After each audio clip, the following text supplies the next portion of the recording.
नमस्कार, स्वागत है आप सभी विद्यार्थियों का आपके अपने यूट्यूब प्लेटफॉर्म उदय एजुकेशन में। विद्यार्थियों, इस वीडियो में बात करेंगे अर्धवार्षिक परीक्षा 2022-23 की दृष्टि से इम्पोर्टेंट कक्षा 7 के हिंदी विषय के पेपर के बारे में, जो कि आपके आने वाले अर्धवार्षिक परीक्षा की दृष्टि से काफ़ी इंपॉर्टेंट रहने वाला है। और आप सभी विद्यार्थियों के लिए ये वीडियो वरदान साबित होने वाला है, क्योंकि इनमें से ज़्यादातर प्रश्न आपके एग्जाम में सीधे ही पूछे जाएंगे और सारे के सारे प्रश्न हैं आपके एग्जाम की दृष्टि से 101% इम्पोर्टेंट रहने वाले हैं। तो आप सभी से विनंती रहेगी दोबारा से कि आप वीडियो को अंत तक जरूर देखिएगा। अभी तक आपने हमारे यूट्यूब चैनल को सब्सक्राइब नहीं किया तो चैनल को सब्सक्राइब जरूर कर लेना है, क्योंकि ये राजस्थान का नंबर 1 चैनल है, क्योंकि यहाँ पे आपके 7वीं और 8वीं की स्पेशल तैयारी करवाई जाती है। और आप सभी विद्यार्थियों के प्यार और सपोर्ट की वजह से आज हमारा चैनल राजस्थान का नंबर 1 चैनल है, तो आप इसके ऊपर विश्वास कर सकते हैं। हमारे पास में 8 सर की टीम है, जो कि अलग अलग विषय के हैं। सभी विषय के अलग अलग सर हैं जो कि आपके लिए पेपर तैयार करते हैं। तो बिल्कुल आप विश्वास कर सकते हैं, सारे पेपर आपके लिए रियल पेपर साबित होने वाले हैं। विद्यार्थी, वीडियो की शुरुआत करूं उससे पहले आपसे निवेदन रहेगा, एक बार पुनः अभी तक आपने हमारे चैनल को सब्सक्राइब नहीं किया तो चैनल को सब्सक्राइब जरूर कर लीजिएगा। इस पेपर को आपको डाउनलोड करना है तो भी मैं वीडियो के बीच में बिल्कुल बताऊंगा, और ये ऐसा कैसा पेपर है आपको देखने को मिलने वाला है, डाउनलोड करने के लिए मिलेगा और फिर आप आराम से पढ़ सकते हैं। चलिए, पहला प्रश्न आपकी स्क्रीन पे है कि हिमालय की बेटियां पाठ के लेखक कौन हैं? यतीश अग्रवाल, जैनेन्द्र कुमार, शिव प्रसाद। ऑप्शन द है नागार्जुन जी। तो बिल्कुल हिमालय की जो बेटियां आपका पाठ है उसके लेखक हैं ऑप्शन नंबर द नागार्जुन जी। तो इसमें आपका सही आंसर क्या हो जाएगा? नागार्जुन। प्रश्न संख्या 2, कठपुतली का जीवन था संगठित, परतंत्र, शवतंत्र, सरल। तो विद्यार्थियों, कठपुतली का जो जीवन है वो था परतंत्र, यानी ऑप्शन नंबर ब रहेगा इसका सही उत्तर। अगला प्रश्न है कि पेट जो न कराए सो थोड़ा, यह सोच है मुरली वाले की, रोहिणी की, दादी माँ की, विजय बाबू की। तो विद्यार्थियों, इसका सही आंसर क्या हो जाएगा? विजय बाबू की, ठीक है ना। तो आपका ऑप्शन नंबर द रहेगा इसका सही आंसर।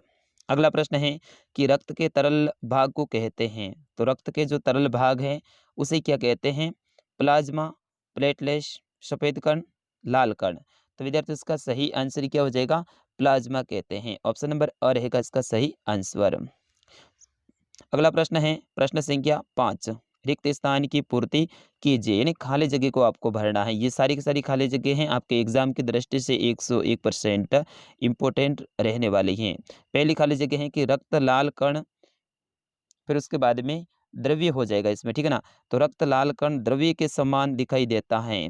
अगला है खाली जगह से शुरुआत हो रही है, खाली जगह कणों की इसी कमी को एनीमिया कहते हैं। तो बिल्कुल यहाँ पे हो जाएगा लाल, ठीक है ना। लाल कणों की इसी कमी को एनीमिया कहते हैं, यानी लाल कणों की जो कमी होती है उसे एनीमिया कहते हैं, यानी खून की कमी।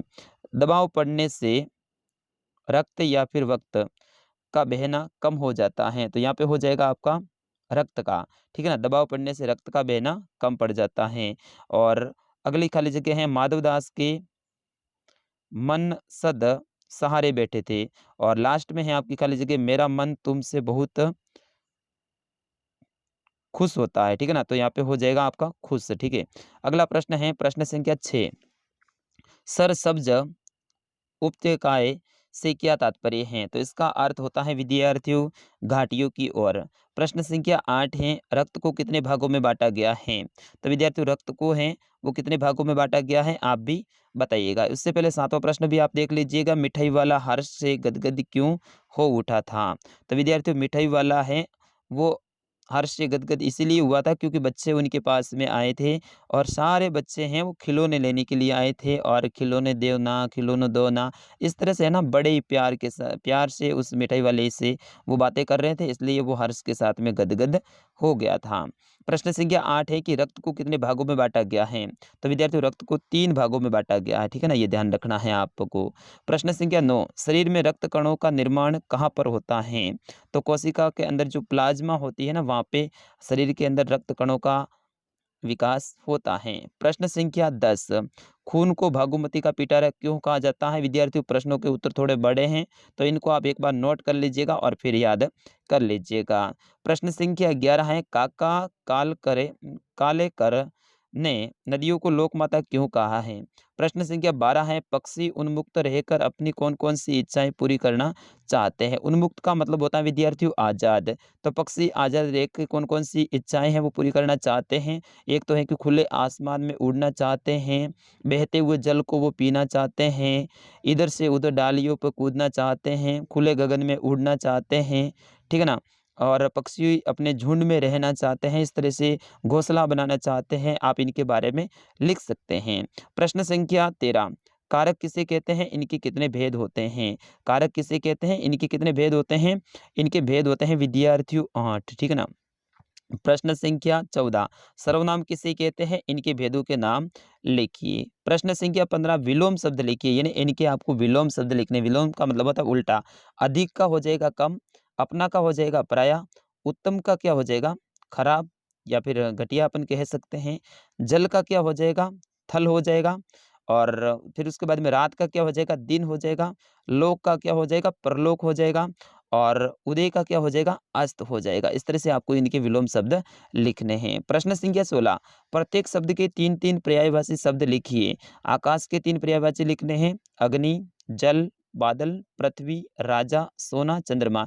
इन सभी के आपको पर्यायवाची शब्द लिखने हैं। तो विद्यार्थियों ध्यान से देख लीजिएगा, विलोम शब्द ये इंपॉर्टेंट रहेंगे आपके एग्जाम की दृष्टि से, और जो आपके पर्यायवाची हैं वो ये इंपॉर्टेंट रहेंगे। एक बार अपनी पासबुक में जाके आप इनको पढ़ जरूर लीजिएगा, क्योंकि वेरी वेरी मोस्ट इंपॉर्टेंट हैं।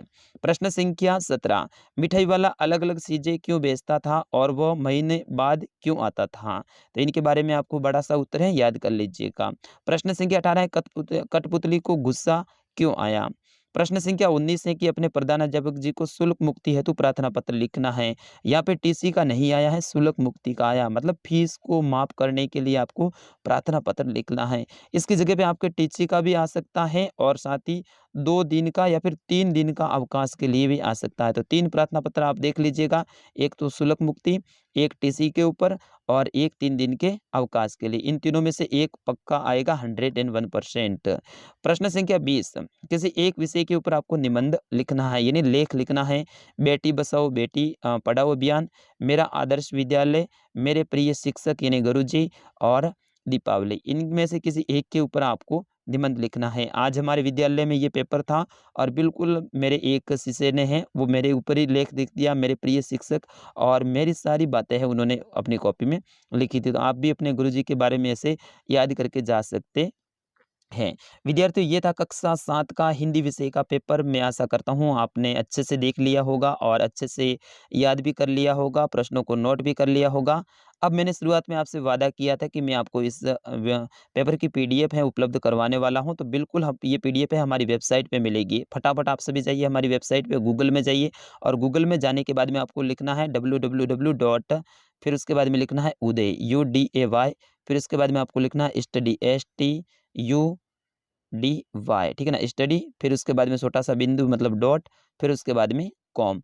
ये जाके आप सर्च करेंगे, वहाँ पे राजस्थान जीके का आपके लिए ऑप्शन एक खुलेगा, और उसी राजस्थान जीके के अंदर कक्षा 7 हिंदी पेपर पीडीएफ ऐसा नाम लिखा होगा, उसके ऊपर क्लिक करना है।